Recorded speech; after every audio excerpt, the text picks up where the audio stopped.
karena libur panjang ya, Desember, akhir Desember ya, Natal, tahun baru, itu pasti banyak banyak yang liburan. Ketika banyak yang liburan, biasanya trennya naik lagi gitu. Tapi memang prediksinya nggak setinggi yang kemarin itu ya, puncak itu ya, sampai 50.000 sehari. Mungkin prediksinya sekarang mungkin sekitar berapa ya, mungkin 20.000 sehari.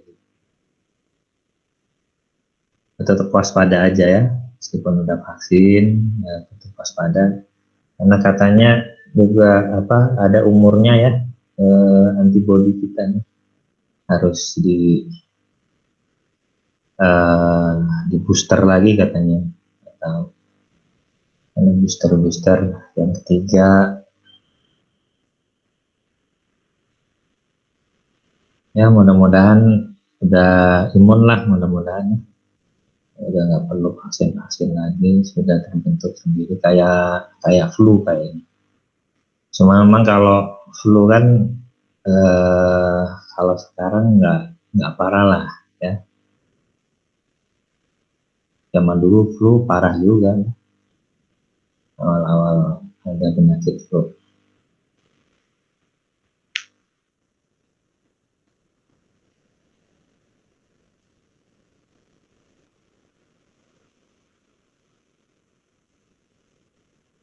Oke, untuk PR-nya gimana? Ada masalah nggak?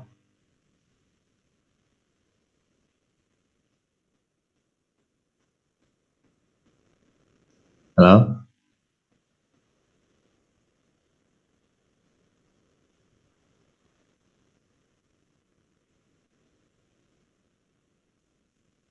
Tes.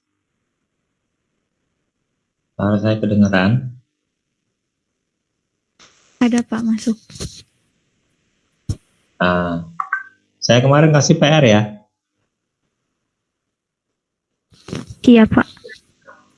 Gimana? Ada masalah nggak?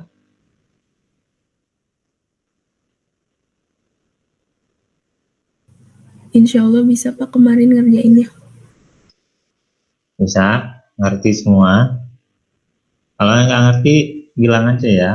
Jangan malu-malu, jangan ragu-ragu. Kalau nggak ngerti, nggak nanya, nanti rugi sendiri. Saya udah kasih kesempatan. Ya.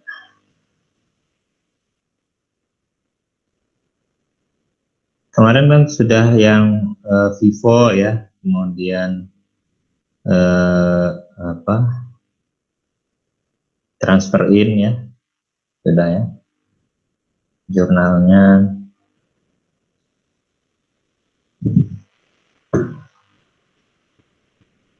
Baik, kita lanjut ke pembahasan berikutnya, yaitu chapter 18.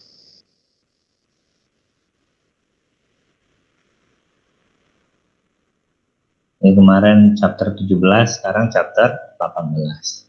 Judulnya Spoilage, Rework, and Scrap.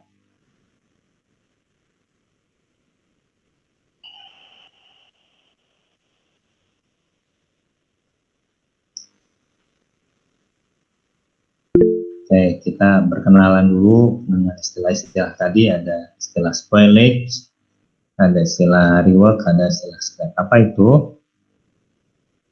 Spoilage bahasa simpelnya adalah barang cacat, ya, barang cacat.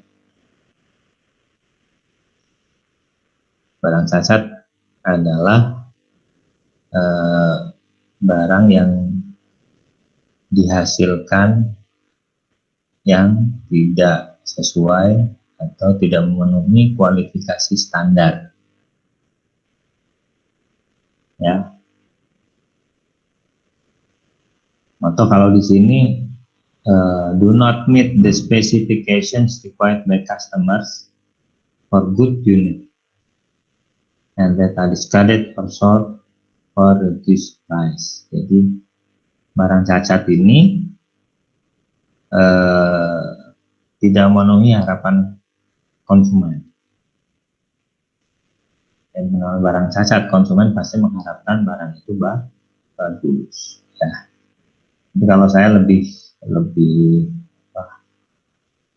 lebih suka memaknai spoilage itu adalah barang yang tidak memenuhi kualifikasi standar lah. Mungkin kalau konsumen banyak subjektif ya, ada konsumen yang puas, ada konsumen yang tidak puas.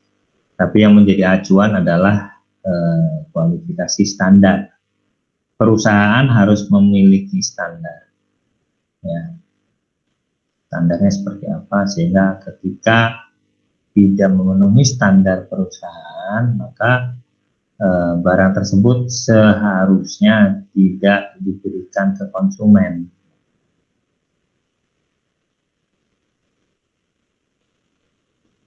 Ya, jadi diapain dong kalau barangnya tidak sesuai dengan standar? Pilihannya ini kalau di sini bisa dibuang atau dihancurkan atau dimusnahkan atau dijual dengan harga yang lebih murah. Ya. Biasanya suka ada tuh kalau di akhir tahun atau di awal-awal tahun juga suka ada ya barang-barang yang obral, ya istilahnya obral. Suka ada. Nah, kalian harus hati-hati ya ketika ada obrolan begitu, ya harus tahu. Bisa jadi yang diobral itu bukan barang yang kualitasnya standar, tapi barang yang kualitasnya di bawah standar. Saya zaman dulu waktu mahasiswa itu suka dapat ya informasi gitu ya. Jadi ada barang-barang yang dijual dengan harga miring, ya, dijual dengan harga miring. Biasanya kaos-kaos distro, ya, kaos distro.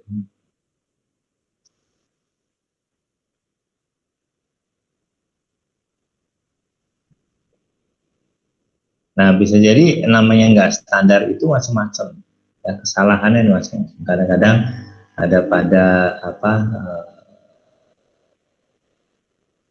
jahitan yang kurang sempurna, atau ada yang sedikit noda misalnya ya.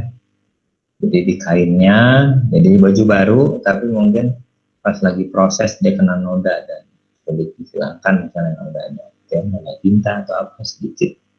Atau misalkan ada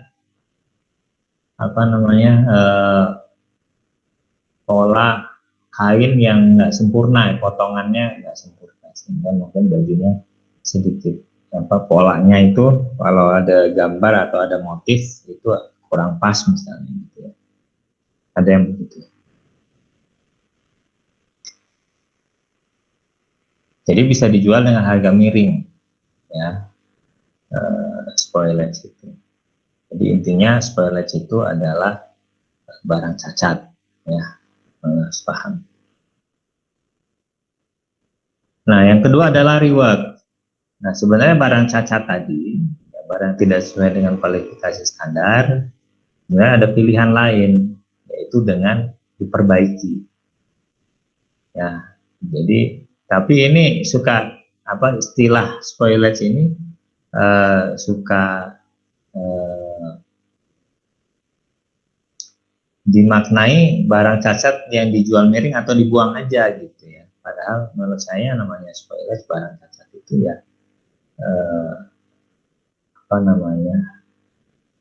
bisa diperbaiki gitu ya. Bisa diperbaiki. Nah, cuma mungkin dalam konteks biaya. Jadi dalam konteks biaya, spoilage kalau barang cacatnya itu dibuang atau dihancurkan, berarti perusahaan akan menanggung biaya barang yang sudah diproduksi. Jadi misalkan untuk bikin baju itu butuh uang 50.000 per unit, ya, 50.000 per unit. Kemudian ada barang cacat 10 unit. Barang cacat 10 unit. Kemudian barangnya akhirnya diputuskan untuk dihanguskan misalnya, atau dibuang. Maka kerugian perusahaan adalah 50.000 dikali 10, sama dengan 500.000. Nah, 500.000 itu kita sebut sebagai spoilage. Ya, kerugian yang ditanggung perusahaan dari barang yang cacat.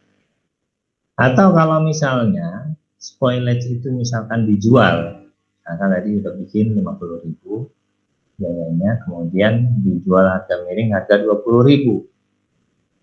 Ya, berarti di situ ada kerugian, spoilage-nya berarti berapa? Biayanya 50.000 dijual harga 20.000. Jadi ada kerugian 30.000. Ya. Jadi ngitungnya begitu.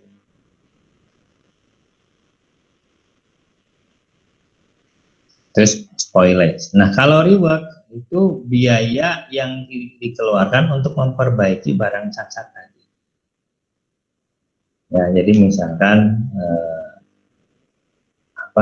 tadi ya, ketika menjahit ada yang miss misalnya, tapi masih bisa diperbaiki, nggak terlalu salah. Mungkin ada jahitan yang nggak bisa diperbaiki, ada jahitan yang masih bisa diperbaiki.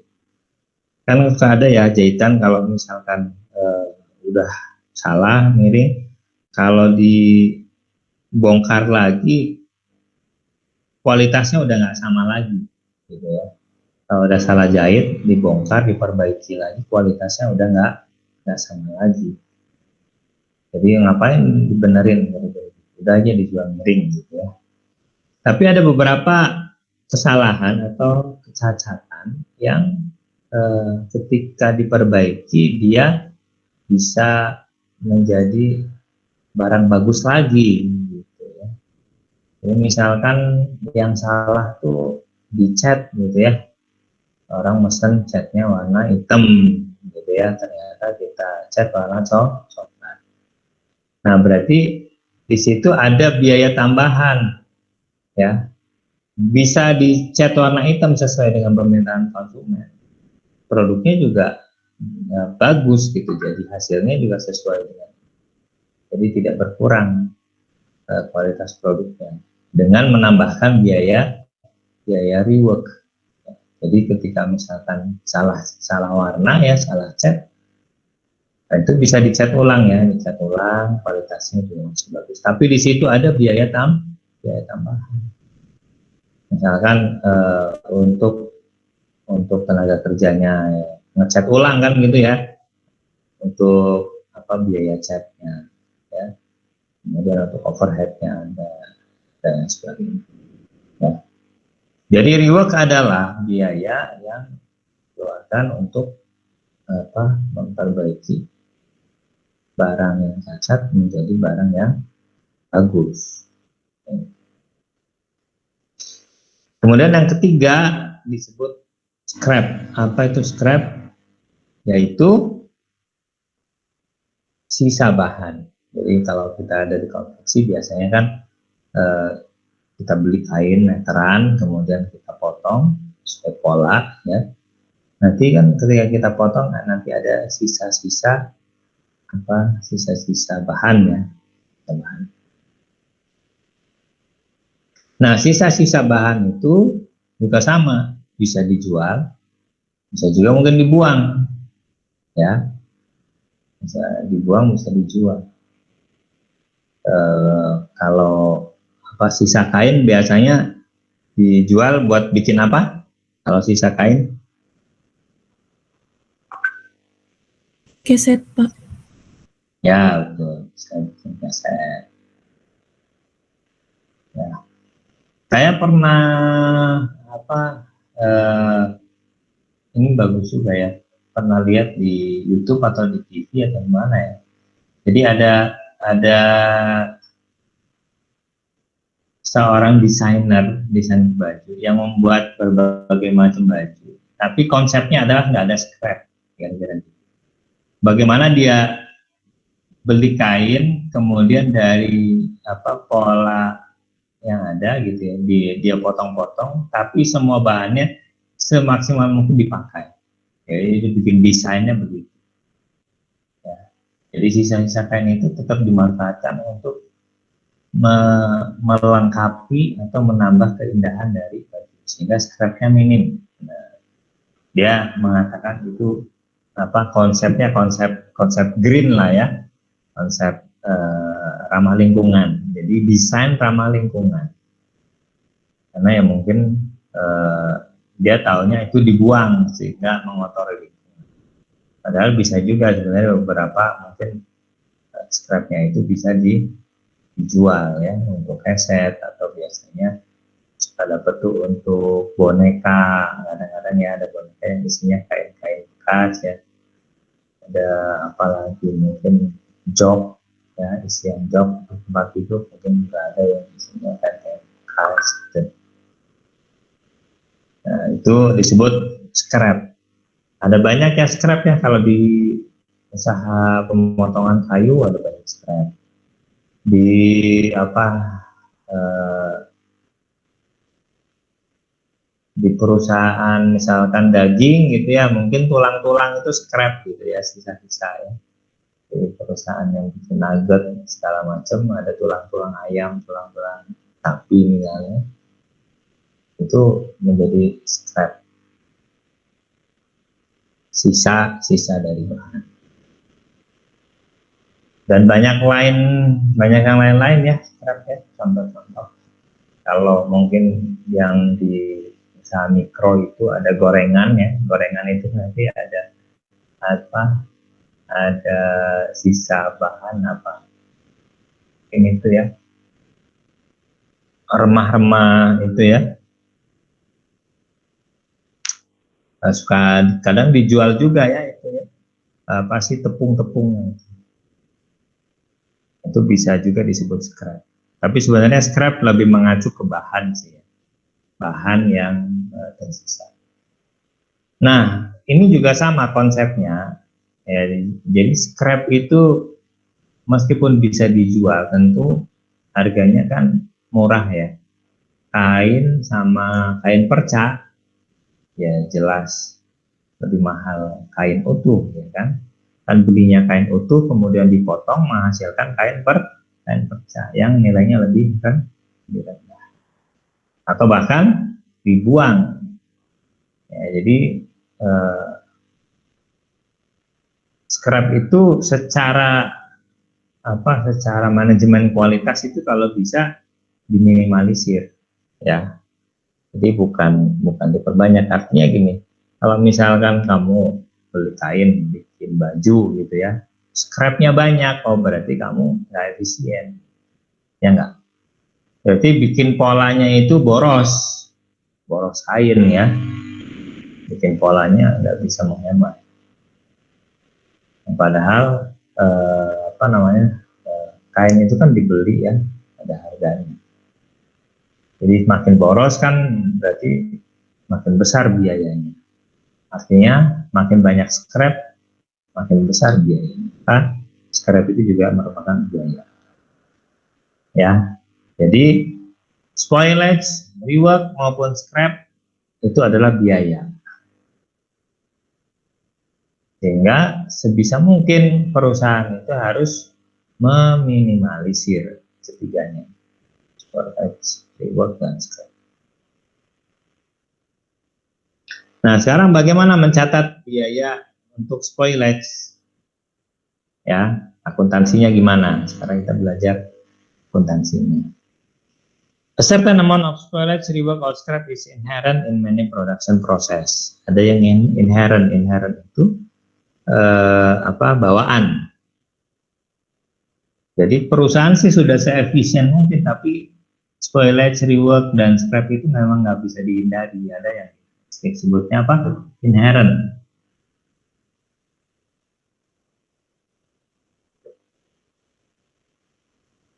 Ya kayak misalkan scrap tadi, ya kan sulit, pasti ada. Jadi ada scrap yang inherent, ada scrap yang pemborosan, kira-kira gitu ya. Kalau inherent itu udah seefisien mungkin, sebaik mungkin, tapi tetap aja masih ada scrap yang nggak bisa dihindari, ya. Di work itu juga ada aja barang yang nggak sesuai apa namanya pesanan gitu ya. Jadi harus dikerjain ulang ya. Meskipun sudah dicoba proses efisien mungkin ya, masih tetap aja. Spoilage gitu juga ada aja barang yang cacat. Namanya di dunia ini ya apa namanya wajar kalau apa tidak sempurna ya, proses itu tidak sempurna.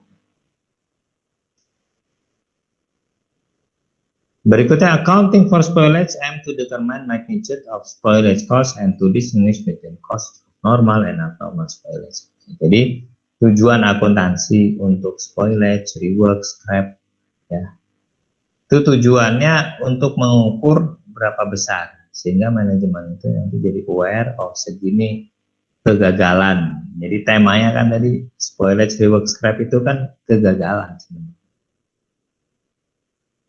Sekian rupiah nih biaya kegagalan, sehingga manajemen harus mencari cara bagaimana supaya meminimalisir biaya ini. Ya, jadi tujuannya to manage, untuk mengelola, to control, mengendalikan, dan mengurangi spoilage cost. They should be highlighted, harus ditampilkan, not simply folded into production cost. Jangan disembunyikan dalam biaya produksi. Nah, jadi nggak, kalau bisa dimunculkan, jadi jangan itu masukin aja ke dalam biaya produksi aja, manufacturing cost gitu ya, masuk ke work in process, masuk ke finished good, masuk ke COGS. Gitu. Nggak ditampilin, masuk aja ke akun-akun itu misalnya gitu ya. Nah, itu tidak dianjurkan ya, di akuntansi manajemen tidak dianjurkan. Dan kalau akuntansi keuangan mungkin masih boleh ya, masih boleh itu masukkan biaya produksi. Tapi kalau di akuntansi manajemen ini harus ditampilkan ya pada manajemen supaya manajemen aware, sehingga dia mencari cara untuk bisa mengurangi itu, karena itu adalah biaya. Nah, tadi disampaikan ada dua jenis spoilage. Yang pertama adalah normal spoilage, yaitu apa? Persentase kegagalan yang dianggap oleh manajemen sudah efisien. Jadi manajemen bisa menentukan, masing-masing akan berbeda tiap perusahaan. Tiap produk juga mungkin akan berbeda. Jadi kalau perusahaan A itu normalnya cacat 1%. Kalau perusahaan B karena orangnya tenaga kerjanya beda, mesinnya beda, ya, bisa jadi 2% normalnya, inherent spoilage-nya 2%. Ya, produk lain bisa jadi ada yang normalnya 5%, ada yang 10%. Nah, persentase ini ditentukan oleh manajemen. Manajemen menentukan berapa persentase normal. Ya, normal spoilage.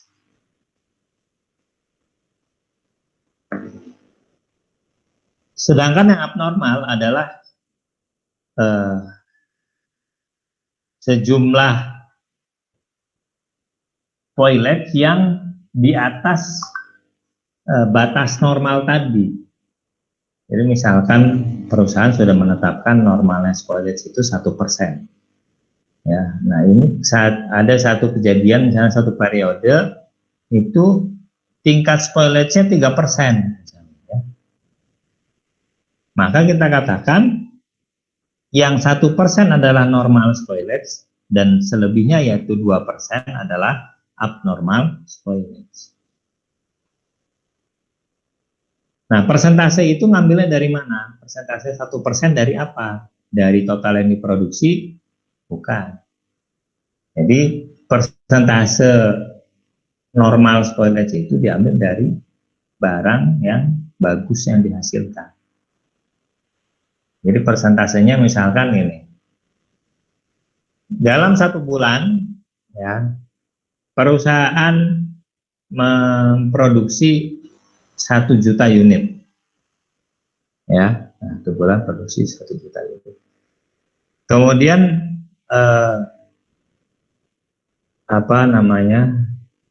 perusahaan menetapkan bahwa normal spoilage adalah 1%, ya, 1%. Normal spoilage 1%.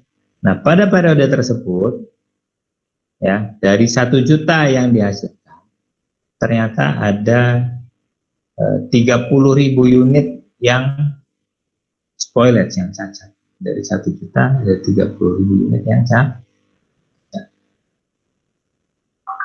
Nah, berapa normal spoilage, berapa abnormal spoilage? Ada yang bisa jawab? Nah,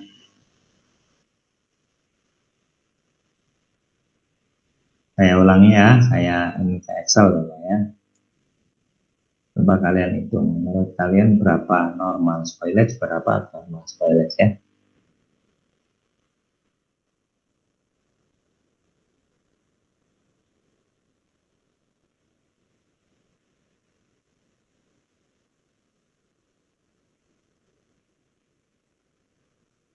Udah kelihatan Excelnya?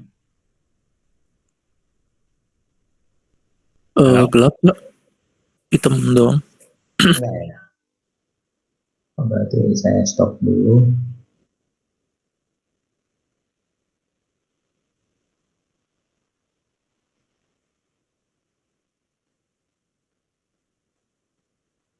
Udah? Udah, Pak. Unit diproduksi 1 juta. Unit cacat atau spoilage aja. Spoilage berapa? 30.000. Tentukan berapa normal spoilage, berapa abnormal spoilage. Normal spoilage ketentuannya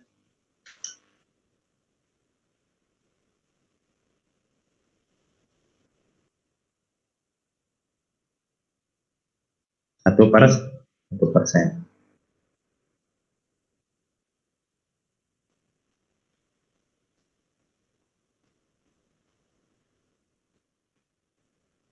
Siapa yang tahu berapa yang dari spoilage 30.000, berapa yang normal, berapa yang abnormal? Pertanyaan.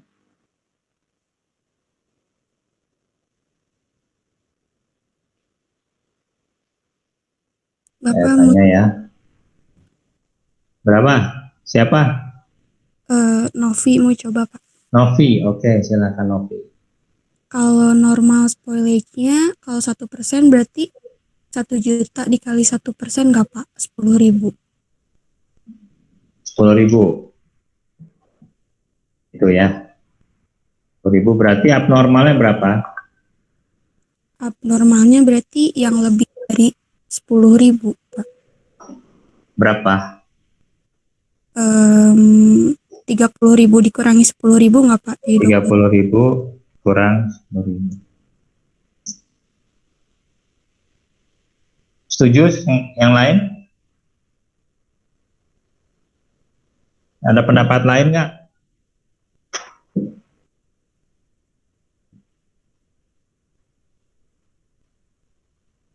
Bella, menurut kamu gimana?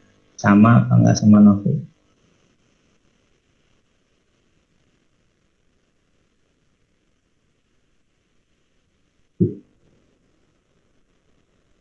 Halo Bella, ada Bella? Halo Pak, ada Pak. Saya masih nyari dulu Pak. Nyari apa? Nyari apa Bel?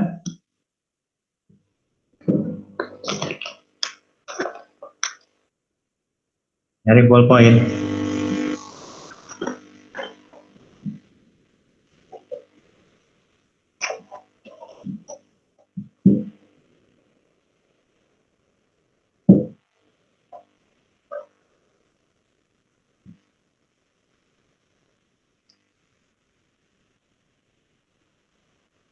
Halo Bella.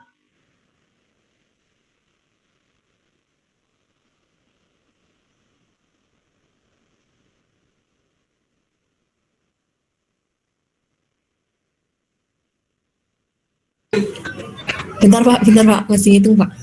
Oh, masih hitung.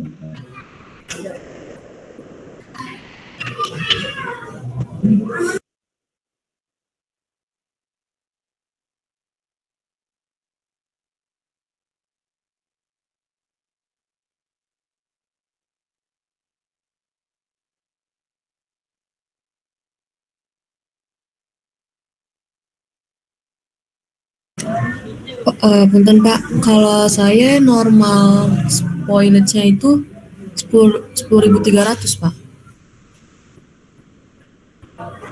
Apa bukan ya?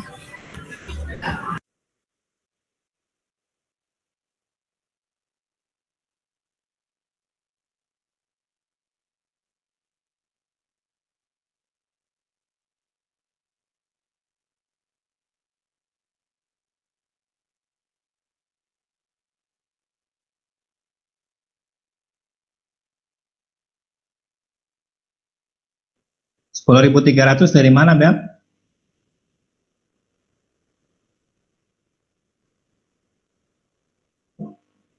Tapi saya takut salah Pak. Saya ingatnya ditambah gitu Pak, unit diproduksi sama spoilage-nya. Salah ya Pak? Gimana? Coba kamu hitung 10.300 itu tadi dari mana? Itu yang Apa 1 ditambah apa? Saya 1 juta ditambah 30.000 dulu Pak. Terus di 1%-in Pak. Jadi 10.300. 1 juta tambah 30.000. Iya. Yang kamu pahami 30.000 itu apa, kenapa ditambah? Kan yang diproduksi 1 juta, tapi yang gagal 30.000. Jadi 30.000 ini bagian dari 1 juta ini, Mbak. Kalau ditambah kan berarti berbeda dong, kan? Iya sih Pak. Kalau ini maksudnya 30.000 ini jadi 1 juta yang diproduksi, 30.000-nya itu gagal. Ya. Saya masih kurang paham Pak. Kurang paham. Iya. Jadi gini ya, kayak kasih tahu ya. Ini kalau B berarti yang abnormalnya ini. Nah, sekarang yang C, opsi C. Jadi kita harus tahu dulu yang good unit. Ya, barang yang bagus berapa? Dari 1 juta yang diproduksi 30.000 gagal, berarti yang bagus berapa?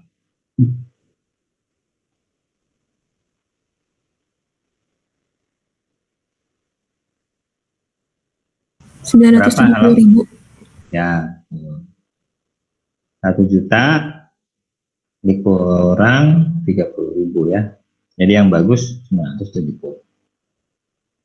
Nah, normal spoilage adalah ya 1% tadi ya, 1% nih normal spoilage-nya dari barang yang bagus. Jadi bukan dari total, tapi dari barang yang bagus.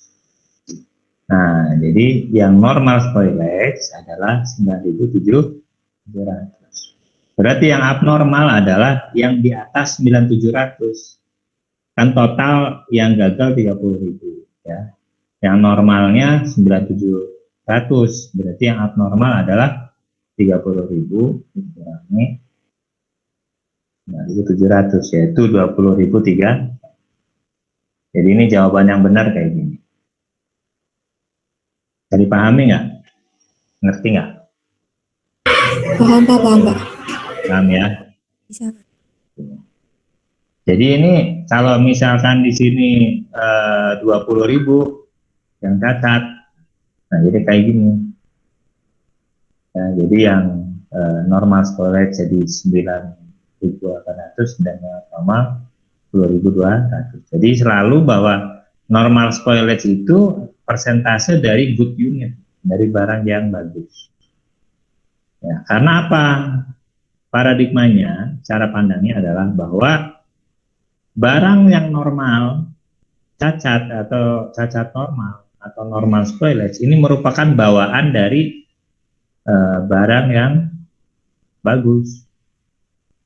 Jadi paradigmanya gini, kita ingin menghasilkan barang bagus, ya, maka kita lakukan satu proses, ya. Tapi untuk menghasilkan barang yang bagus sekian banyak, itu pasti ada aja barang yang nggak bagus. Jadi bisa dikatakan ini bawaan dari barang bagus. 1% itu adalah 1% barang cacat bawaan dari barang yang bagus. Ya. Jadi kita katakan bahwa yang bagus 980.000 berarti yang cacat normalnya adalah 1% dari 980.000. Nah, ketika tingkat kecacatannya ada 20.000, maka 9.800 itu normal spoilage, sisanya 10.200 adalah kita katakan abnormal.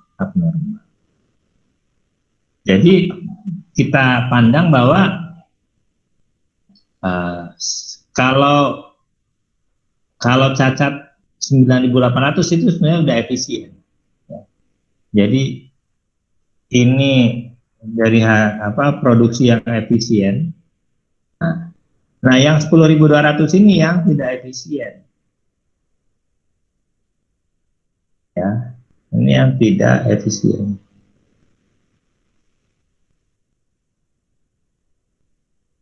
Jadi ada yang dihasilkan dari proses yang sudah efisien, ada yang tidak efisien.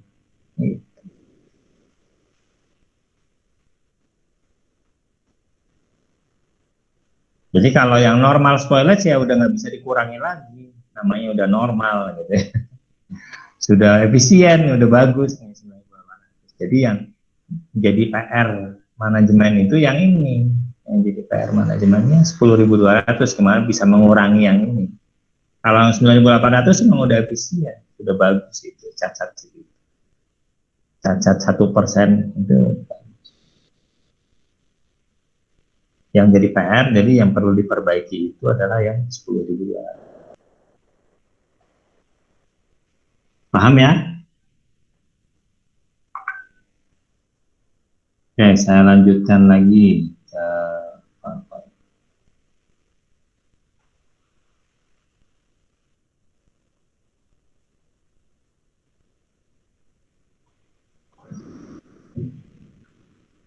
Jadi di sini dikatakan abnormal spoilage is considered avoidable and controllable. Jadi yang abnormal tadi ya bisa dihindari, and controllable bisa dikendalikan. Jadi bisa diturunkan lah.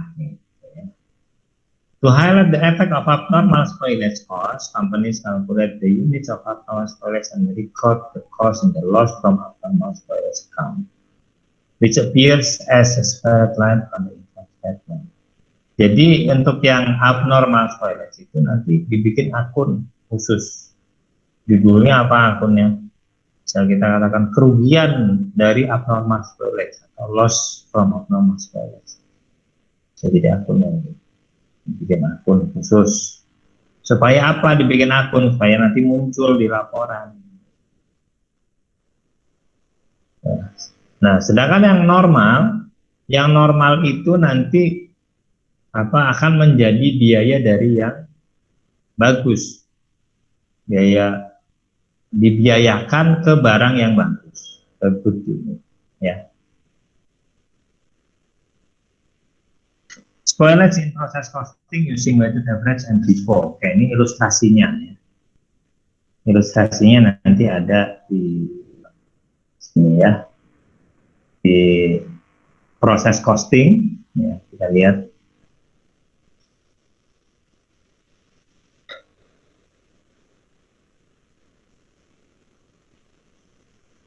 Baca nggak saya gede ini?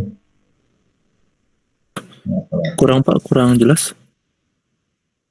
Ini jelas nggak? Lumayan Pak. Lumayan ya. Oke, jadi ini ilustrasinya gini. Oke, work in process di awal periode 1.500 ya. Kemudian selama periode itu ditambahkan 8.500 unit, sehingga total unit yang diproses pada periode tersebut adalah 10.000 unit. Ya. Dari 10.000 unit itu ada yang bagus, yang sudah selesai dan bagus hasilnya itu ada 7.000 unit. Ya, 7.000 unit itu selesai dan bagus. Ya. Kemudian ada 1.000 yang cacat. 1.000 yang cacat. 1.000 yang cacat. Nah, dari 1.000 yang cacat, kita tentukan, manajemen menentukan bahwa yang normal itu adalah 10%. Jadi dari 1.000 yang cacat, kita klasifikasi, yang normal adalah 10% dari 7.000, yaitu 700. Maka karena 1.000 yang cacat, yang 300-nya kita kategorikan abnormal. Ya, 7.000 yang udah selesai bagus, kemudian yang spoilernya ada 1.000, terdiri dari 700 normal dan 300 abnormal. Kemudian yang belum selesai ada 2.000 unit. Ya, jadi 7.000 udah bagus selesai, kemudian 1.000 gagal, 2.000 belum selesai. Total unitnya 10.000.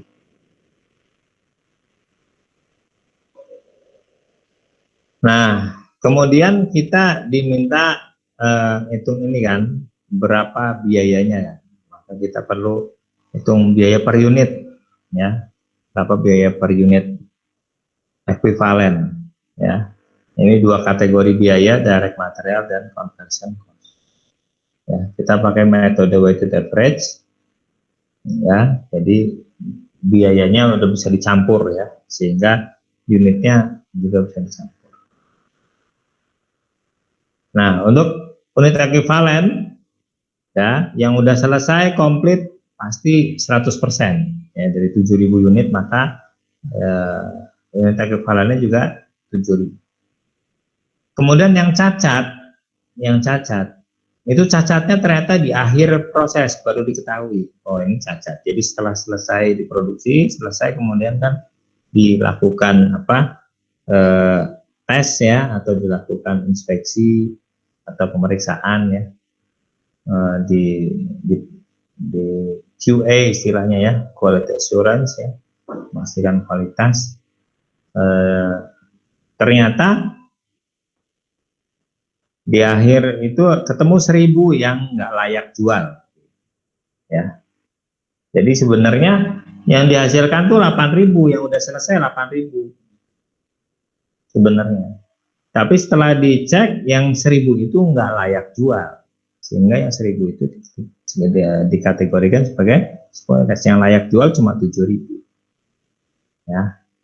Jadi unit ekuivalennya ini pasti untuk direct material sudah 100% kan, karena memang sudah di akhir proses. Conversion cost juga sudah 100%,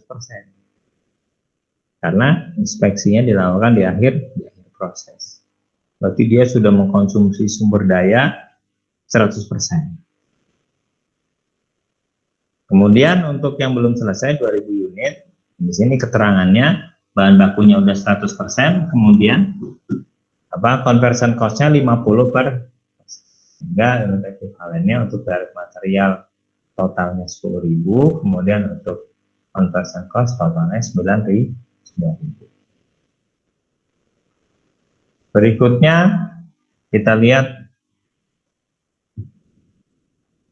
langkah ke-3 sampai ke-5 ya. Perbesar. Nah, langkah ketiga kita hitung total biaya, direct material, conversion cost, di total semuanya ada 186.600 ya.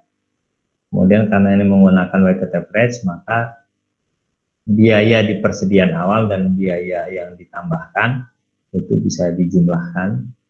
totalnya direct material 88.500, kemudian conversion cost 98 dibagi dengan jumlah unit equivalent yang tadi, direct material 10.000, conversion cost 9.000, sehingga cost per unitnya untuk direct material adalah 8,85 dan untuk conversion cost adalah 10,9. Berikutnya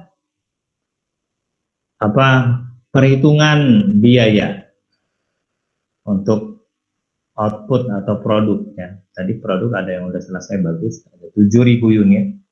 Berapa nilainya yang 7.000 unit yang sudah selesai? Untuk perhitungan biaya 7.000-nya sendiri total 138.250. Ya, rinciannya ada di sebelah kanannya ya. 7.000 kali 8,85, 7.000 kali 10,9. Nah, kemudian jadi untuk menghitung biaya 7.000 itu ternyata harus ditambahkan dulu dengan normal spoilage.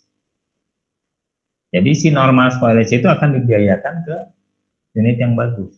Normal spoilage-nya biayanya adalah 13.825 dari 700 kali 885 sama 700 kali 10,9. Totalnya 13.825. Sehingga nilai barang yang bagus yang 7.000 unit itu menjadi 15207. Ya. Itu untuk yang 7.000. Kemudian untuk yang abnormal itu tidak dibebankan ke finish good. Yang abnormal ini dia ada di akun khusus. Yang abnormal kan ada 300 unit. 300 unit itu biayanya berapa? 300 kali 8,85 untuk direct material dan 300 kali 10,9 untuk conversion cost. Totalnya 5.925.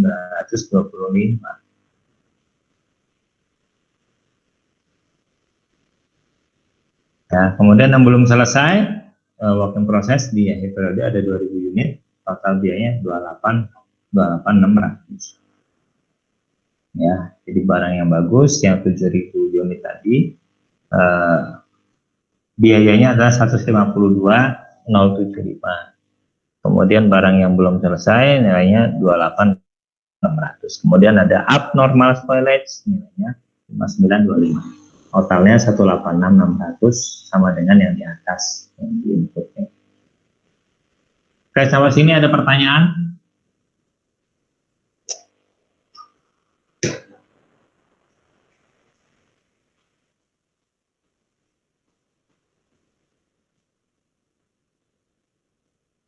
Paham?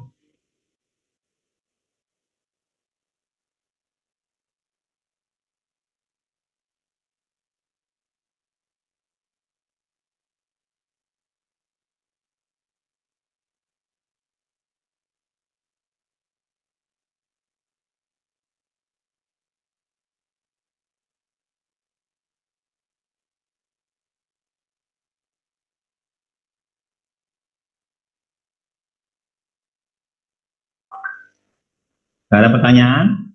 Kita lanjut ya. Dijawab dong kalau saya nanya dong. Iya Pak, lanjut Pak.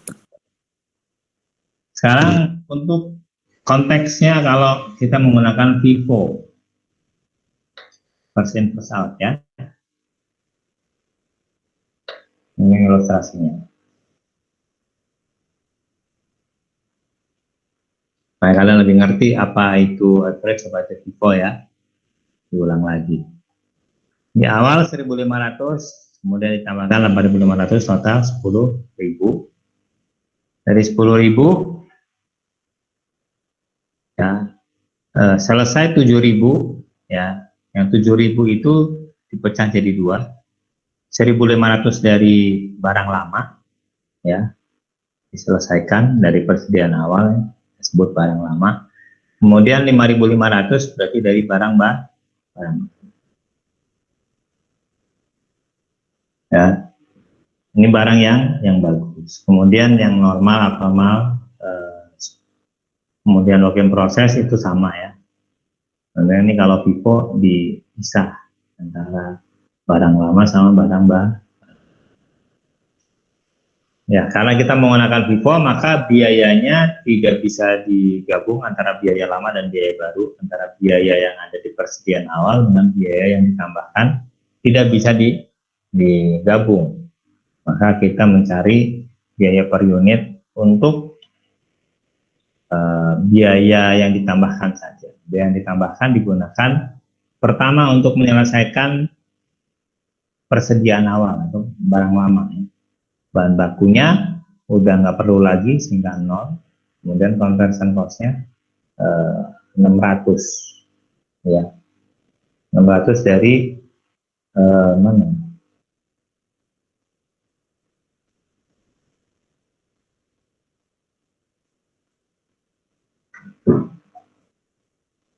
Tingkat penyelesaiannya 60% ya, sehingga kurang 40%. 40% dikali 1.500, 600 unit ya. Jadi untuk conversion cost dia mengkonsumsi 600 unit ekuivalen.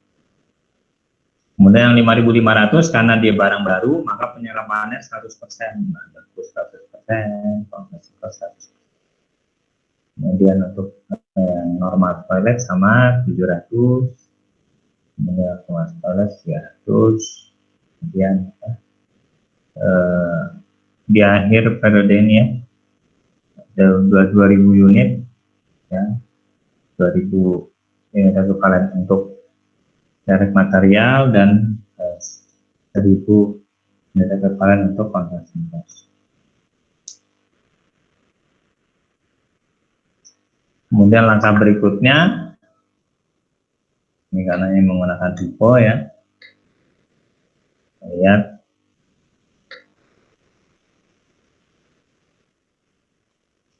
ini WIP di awal nilainya 21.000, sedangkan yang ditambahkan 165.600 ya. Total 186.600, tapi untuk menghitung unit ekuivalen per unit, biaya per unit ekuivalen diambil hanya yang ditambahkan baru 76.500 dibagi 8.500 unit ekuivalen. Hasilnya 9, kemudian untuk conversion cost ya, biaya barunya 89.100 dibagi dengan jumlah unit ekuivalennya 8.100, maka biaya per unitnya adalah 9. Kemudian kita hitung masing-masing biayanya. Untuk yang selesai dibagi dua tadi ya, selesai dari barang lama sama barang baru. Dari barang lama langsung pindahkan dulu ya barang biaya lamanya ada 21.000, kemudian biaya baru untuk menyelesaikan yang ini ya, yang baru 60%, 40%-nya ditambahkan untuk menyelesaikan ya. Kemudian dari barang baru ada 5.500 ya, yang sudah selesai 100%, maka biayanya 110. Kemudian ada normal spoilage yang berapa? 700 ya, 700. Perhitungannya 700 kali bulan dan 700 total 14.000. Sehingga total nilai yang bagus ya, yang 7.000 unit tadi setelah ditambah normal spoilage ada 151.600. Kemudian untuk di highlight manajemen yang abnormal spoilage ada biaya $6.000. Kemudian untuk work in process-nya ada 2.000 unit, tapi masing-masing biaya per unitnya total 29.000, total mobilnya 186.600.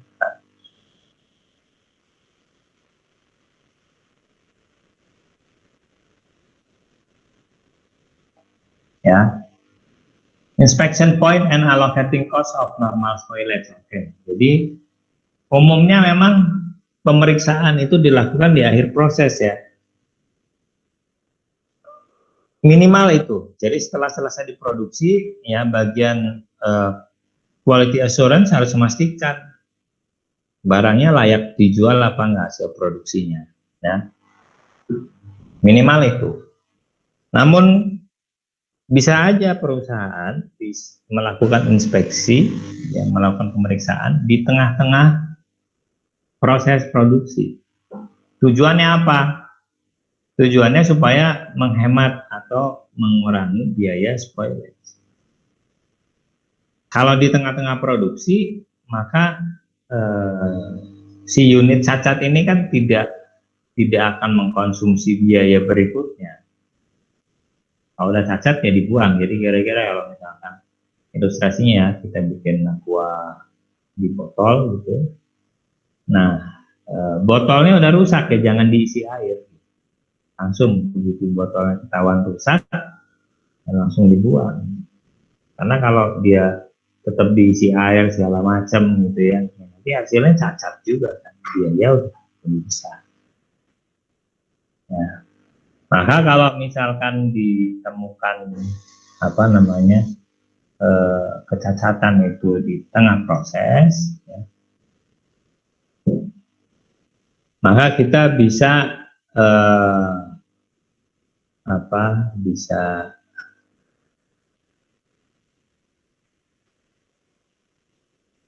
bisa menentukan spoilage-nya itu biayanya berapa dari persentase penyelesaian.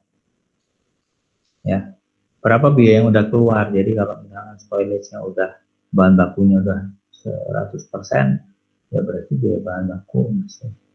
Kalau misalkan ternyata ada biaya konversi ya yang sedang berlangsung, nah kita tentukan total biaya konversi satu unit penuh misalnya $10 per unit. Nah ini kita inspeksi pada proses 60%. Oh berarti di proses 60% kita anggap bahwa konsumsi sumber dayanya sudah 60%. 60% dari per unitnya berapa? 10 berarti 6 ya. Job costing and spoilage tadi ilustrasi untuk yang proses costing. Sekarang gimana kalau spoilage di job costing? Di job costing sama seperti tadi proses costing, dibedakan antara normal spoilage dan abnormal spoilage. Tapi yang normal spoilage itu dibagi dua. Normal spoilage attributable to specific job sama normal spoilage common to all job. Maksudnya gimana? Jadi saya katakan bahwa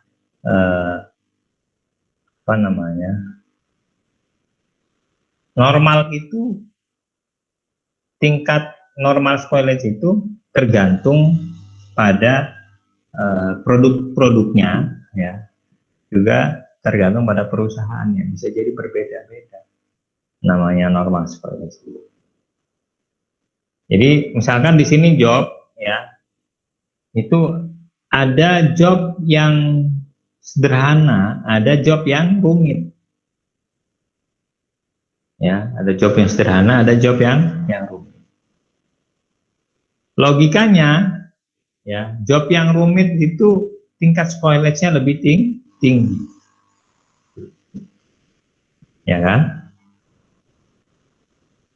Jadi bisa jadi ada satu pesanan yang spoilage-nya bisa jadi 50% gitu loh. Jadi ketika memproduksi 10, ya 5 gagal mungkin ya.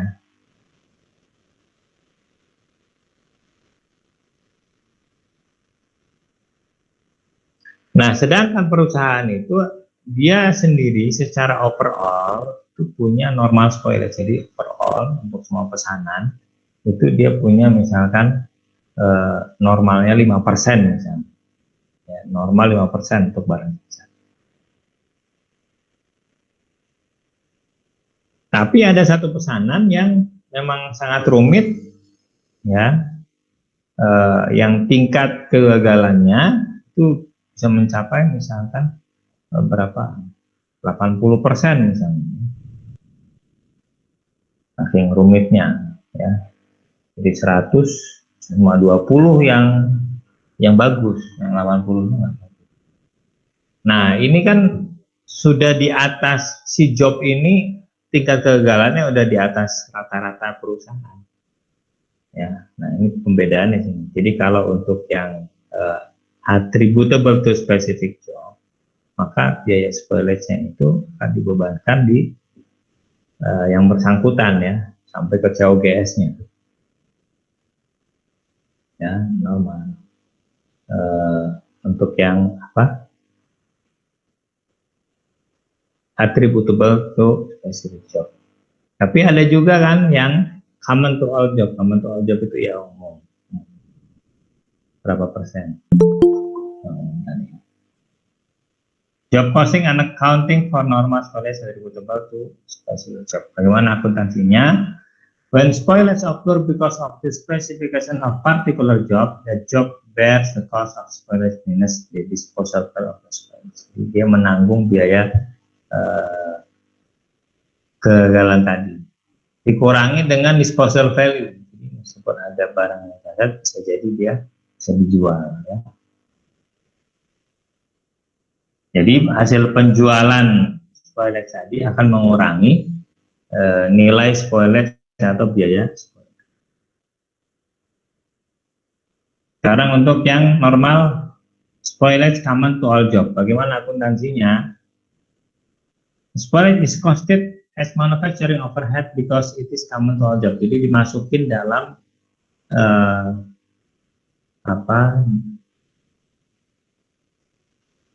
dalam akun overhead, ya. The budgeted manufacturing overhead rate includes provision for normal spoilage. Jadi sudah bisa dianggarkan dari sejak awal, ya. Jadi untuk yang common to all job perusahaan kita itu tingkat kegagalannya misalnya 10%, ya.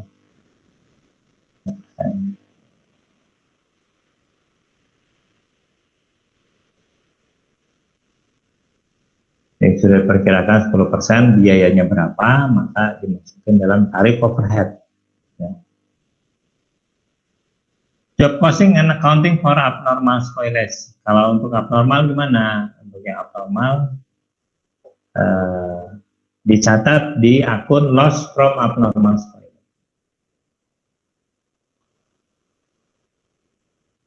Ya, jadi yang abnormal ini jangan dimasukin ke dalam COGS.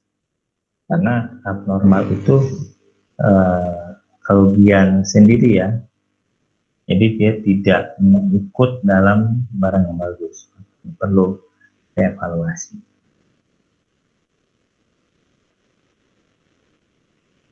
Job posting and rework. Gimana untuk rework? Rework itu pengerjaan ulang ya. Jadi ada beberapa tipe. Pertama, normal rework attributable to specific job. The rework cost adjust to that job. Jadi kalau dikerjakan kembali atas permintaan konsumen, jadi misalnya kan kok tadi misalnya chat ya, konsumen tadinya mesen warna hitam, ya, tapi ternyata pas mau dikasih dia berubah pikiran, oh itu bagusnya nggak jadi warna hitam lah, jadinya warna kuning misalnya gitu ya. Nah, maka biaya itu akan dibebankan ke konsumen, biaya tambahannya. Ya. Yang kedua, normal rework common to all job. Ya umumnya di daerah situ ya berapa biaya reworknya, biaya produksinya. Kemudian yang terakhir, abnormal rework is just to loss from abnormal rework. Nah, untuk yang abnormal itu selalu ya dicatatnya di abnormal rework atau abnormal points. Oke, sekarang kita masuk ke scrap. Tadi saya sudah sampaikan, scrap itu adalah residual material, bahan sisa. Nah, untuk scrap itu tidak dibedakan scrap normal sama scrap abnormal. Ya. The only distinction made is between scrap attributable to special job and scrap common to all job. scrapnya itu apakah scrap untuk pesanan tertentu atau scrap untuk semua pesanan. Two aspect of accounting for scrap. Dua pendapat. Pertama adalah planning and control. Yang kedua adalah inventory costing. Jadi scrap bahan sisa itu perlu dicatat, perlu diakuntansikan untuk merencanakan dan pengendalian. Kemudian untuk mengendalikan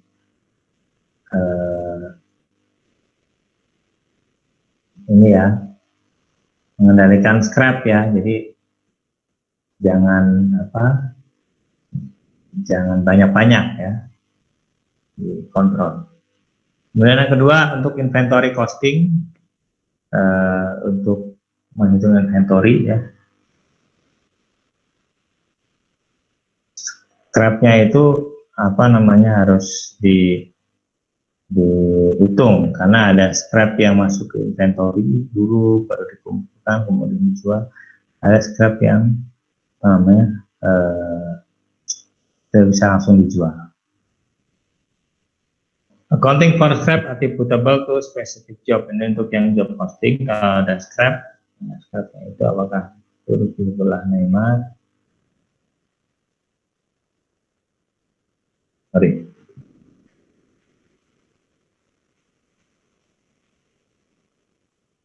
Accounting for scrap attributable to specific job costing system sometimes trace the scrap revenue to the job that yield the scrap. Jadi scrap jadi misalkan ada pesanan ya, kemudian pesanan itu punya bahan tertentu ya, bahannya khusus. Si bahan ini ada sisa. Nah, sisa itu kemudian misalnya bisa dijual ya. Nilai penjualannya itu nanti akan mengurangi biaya dari pesanan tersebut. Nah, ini dilakukan hanya ketika bisa di tracing bahwa ini bahan punya job ini gitu ya. Jadi jelas job ini bahannya ini ya. Maka sisa dari bahan tadi bisa untuk mengurangi biaya produksi tadi.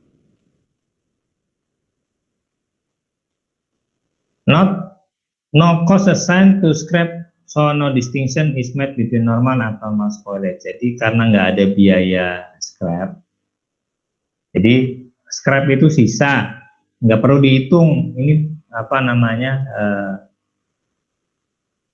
nggak perlu dihitung laba ruginya lah kira-kira ya. Yang dihitung penjualannya aja, penjualan scrap itu berapa. Nah, jadi nilai jual dari scrap itu nanti akan dikurangkan dari biaya produksi job dari scrap itu. Ya. All scrap revenues, whatever the amount, are credited to specific job, thereby reducing the cost of the job. Ya, jadi berapapun jumlahnya, nilai dari scrap itu nanti akan dikurangkan dari biaya atau COGS dari job tersebut. Itu untuk yang bisa diidentifikasi ini ya, bisa di tracing ini job ini scrapnya apa.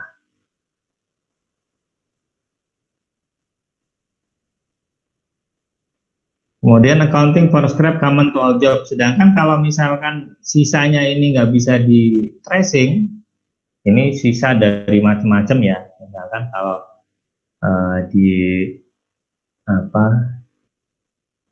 di usaha printing misalnya ya, di usaha printing atau usaha fotokopi itu kan ada ini ya, kertas-kertas ya suka dikumpulin gitu ya.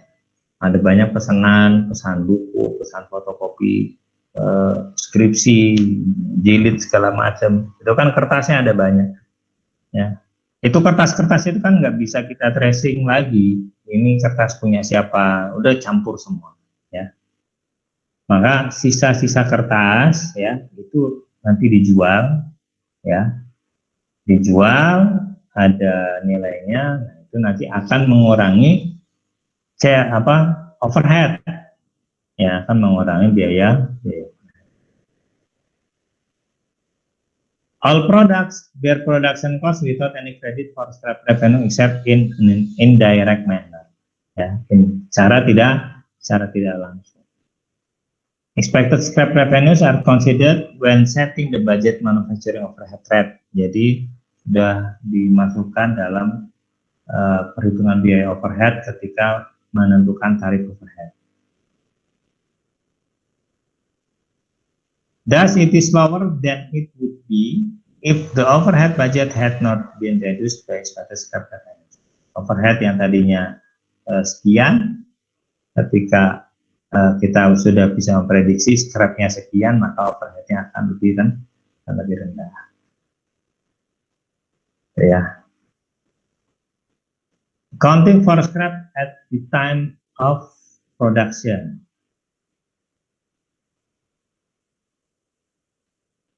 Nah, tadi asumsinya bahwa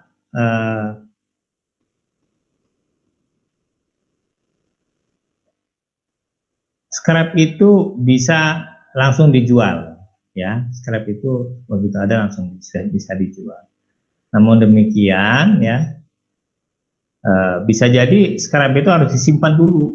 Jadi nggak, biasanya kalau misalnya kertas fotokopi gitu ya, ditunggu sampai berapa karung gitu ya, berapa karung ada dikumpulin, atau kalau konveksi mungkin ditunggu sampai 1 truk gitu ya, baru bisa dijual gitu ya. Jadi ada scrap yang orang ya datang ke pabrik mau ngambil sendiri, diambil gitu ya, berapapun ada scrap berapapun diambil sama dia bayar gitu ya.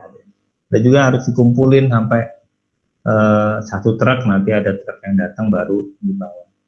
Karena kan scrap itu nilainya relatif kecil, jadi kadang untuk yang jaraknya jauh perlu kendaraan besar.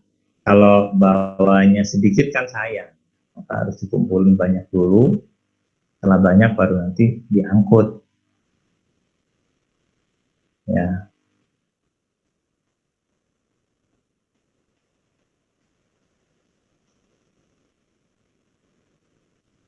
Nah, ketika kondisinya begitu, situasinya begitu, ada biaya angkut, ya, ada biaya untuk untuk bongkar muat misalnya, itu kan ada biaya tambahan yang dikeluarkan untuk menjual scrap ya. Maka kita bisa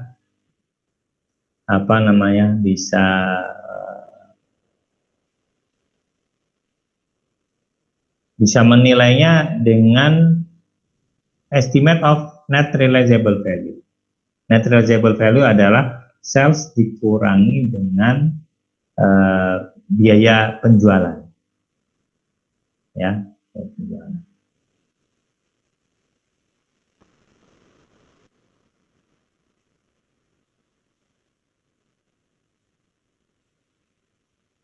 Nah, misalkan gini kejadiannya, ini scrap masih disimpan ya, masih disimpan, belum dijual ya, belum dijual. Nah, pada saat itu kita harus memberikan laporan, udah bikin laporan. Sedangkan scrapnya itu belum dijual gitu ya, masih misalnya setengah truk gitu ya. Sedangkan kita harus bikin laporan.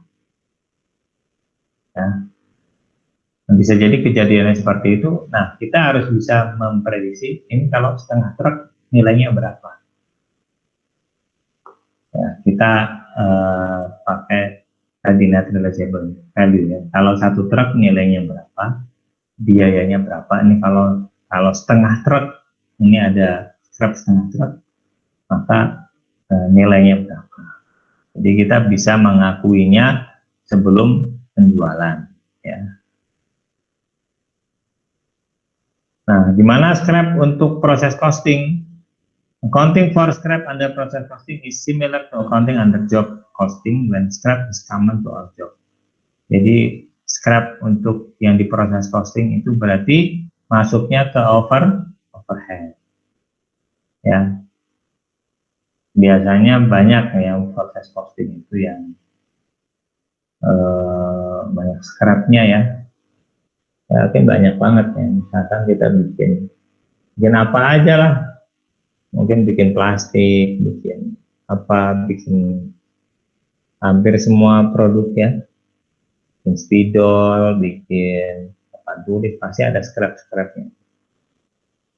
Nah, scrap-scrapnya itu dari pengalaman kan kita tahu ya, sekian, bisa kita anggarkan di overhead, sehingga overhead kita tarifnya lebih rendah ketika kita memasukkan biaya scrap. Ya. Oke, demikian materi untuk spoilage, rework, and scrap. Ya, jadi saya ulangi lagi ya, saya review lagi. Scrap itu spoilage adalah barang cacat yang biasanya barang cacat itu dibuang, dihancurkan atau dijual dengan harga miring. Nah, biaya spoilage itu terkait dengan biaya yang dikeluarkan. Ya, udah memproduksi terus gagal kan, kita sudah ngeluarin biaya, tapi dia nggak bisa dijual, nggak bisa jadi finish good ya. Biaya itu harus dicatat ya. Nah, pencatatannya untuk spoilage tadi ada normal sama abnormal. Tadi kita sudah belajar cara ngitung berapa yang normal, berapa yang abnormal ya. Jadi manajemen menentukan berapa persen normalnya, persentasenya dari barang yang bagus.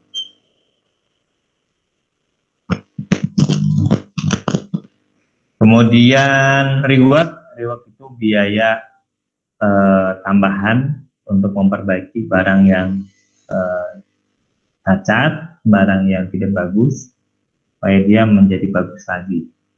Ya. Nah, itu biayanya itu reward ada normal, ada abnormal. Kalau normal berarti nanti dibebankan ke barang yang bagus, sedangkan yang abnormal itu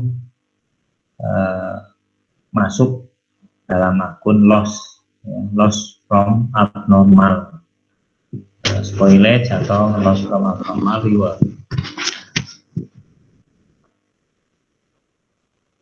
Kemudian ada scrap. Scrap adalah sisa bahan. Ya. Kita tidak menghitung biayanya, tapi kita menghitung pendapatannya. Tapi kita tahu sebenarnya ada biaya di situ. Karena munculnya scrap itu kan karena ada proses yang bisa dikatakan tidak sempurna ya, tidak sempurna. Jadi masih ada sisa-sisa bahan yang tidak dipakai gitu. Harusnya kan dipakai semua bahan itu bisa dipakai. Tapi ini ada bahan yang tidak dipakai. Ya, tapi khusus untuk scrap ini memang tidak dihitung biayanya. Scrap itu yang kita hitung adalah nilai jualnya. Dan nilai jual scrap itu mengurangi biaya produksi.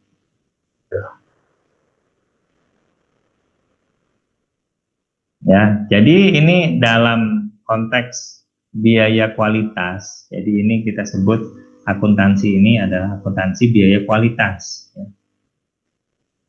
Jadi akuntansi mencatat biaya kualitas. Jadi di sini biaya spoilage, biaya rework, biaya scrap itu adalah biaya kualitas.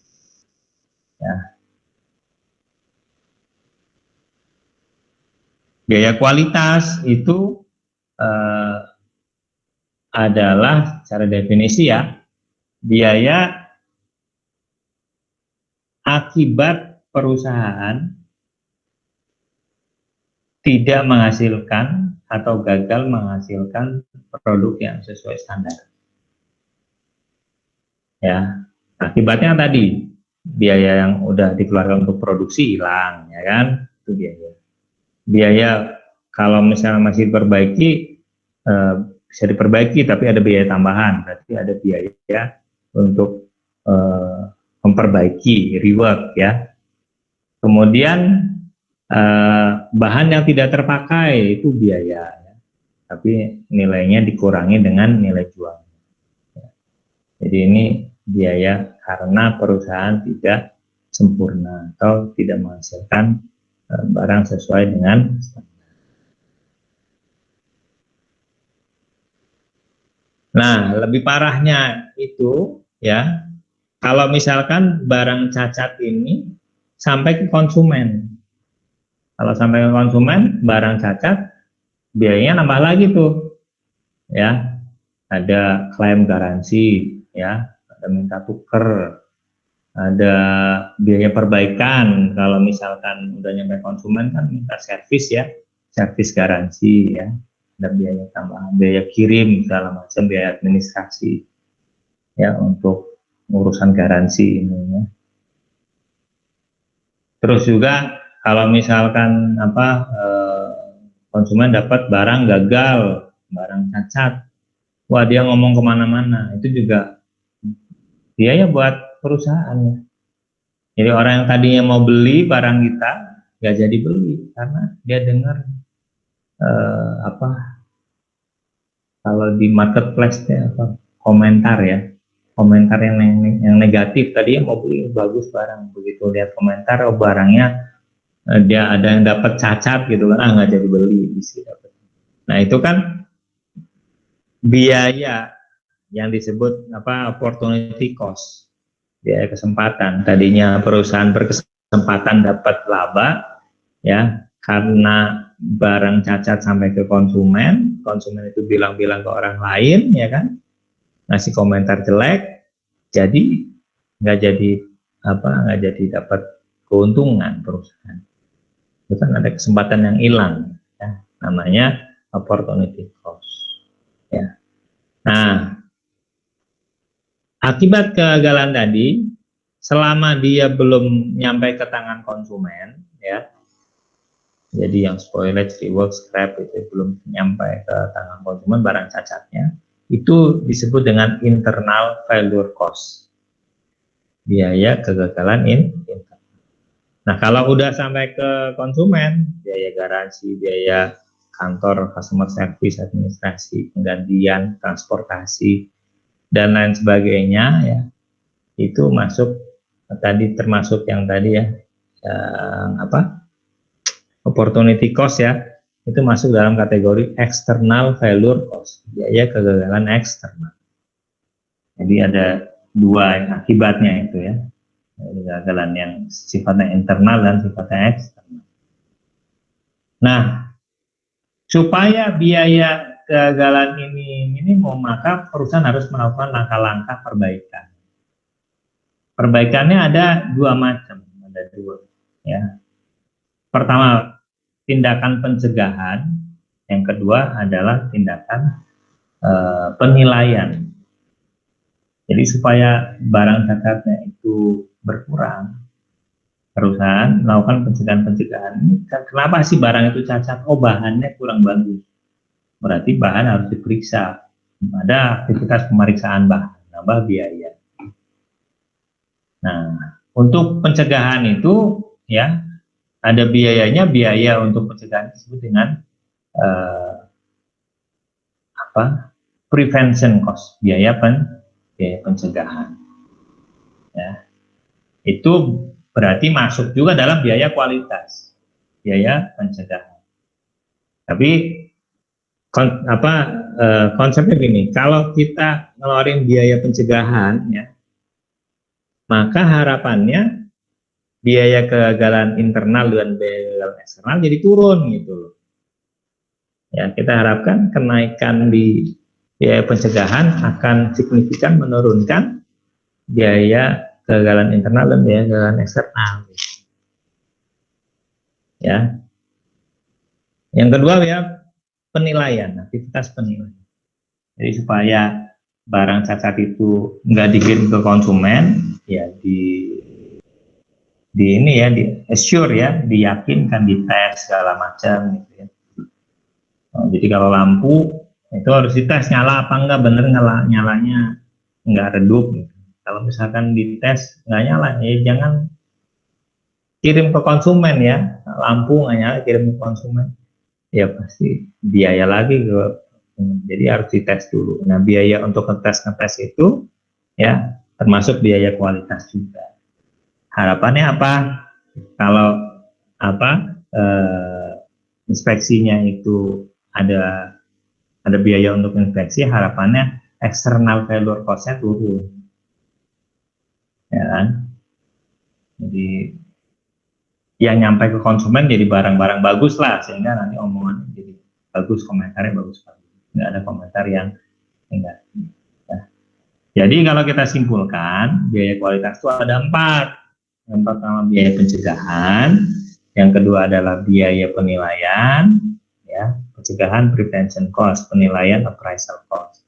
Yang ketiga itu adalah internal failure, kegagalan internal cost, dan yang keempat adalah external failure cost. Ya, nah yang kita bahas ini spoilage, rework, scrap itu hasil biaya kegagalan internal. Oke, ada pertanyaan?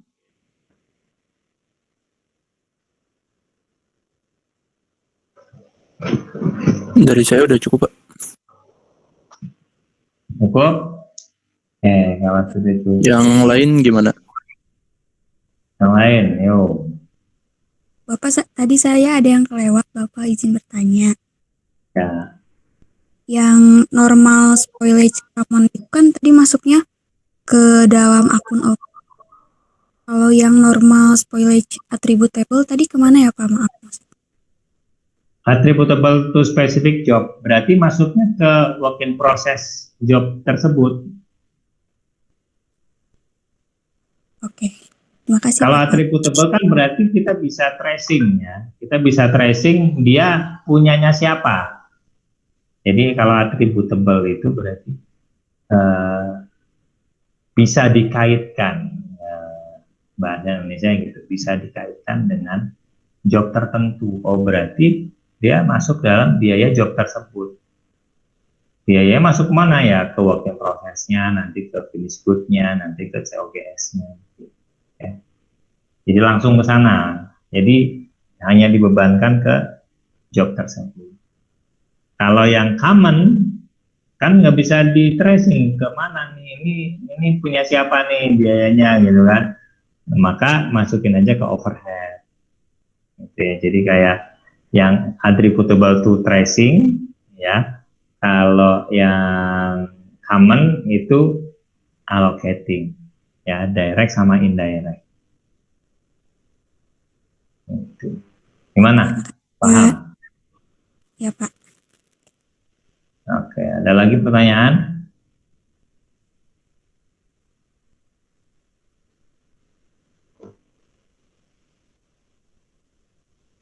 Sekarang pertemuan ke-11 ya? Iya, Pak, benar. Oh, bentar lagi dong selesai.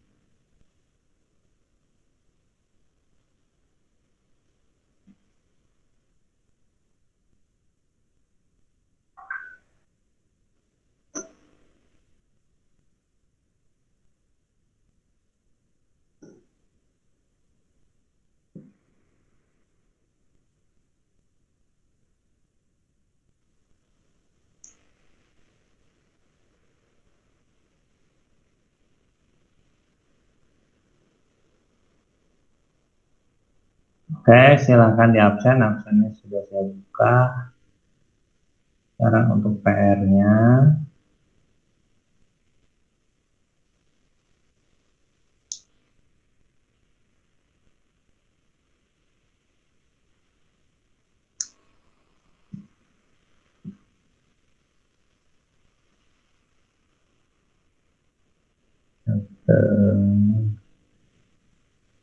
Yes.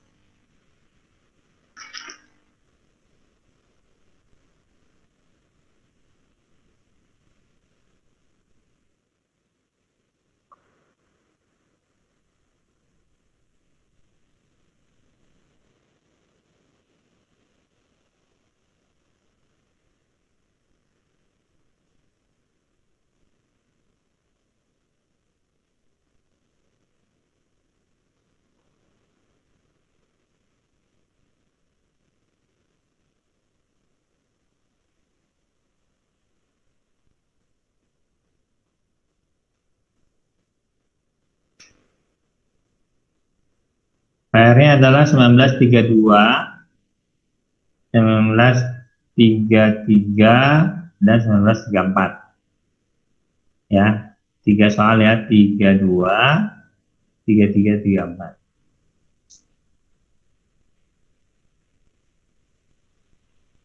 Sudah dicatat? 1932, Sudah, Pak. 33, dan 34 ya. Nanti pengumpulannya di live Unpad lagi ya Pak? Ya.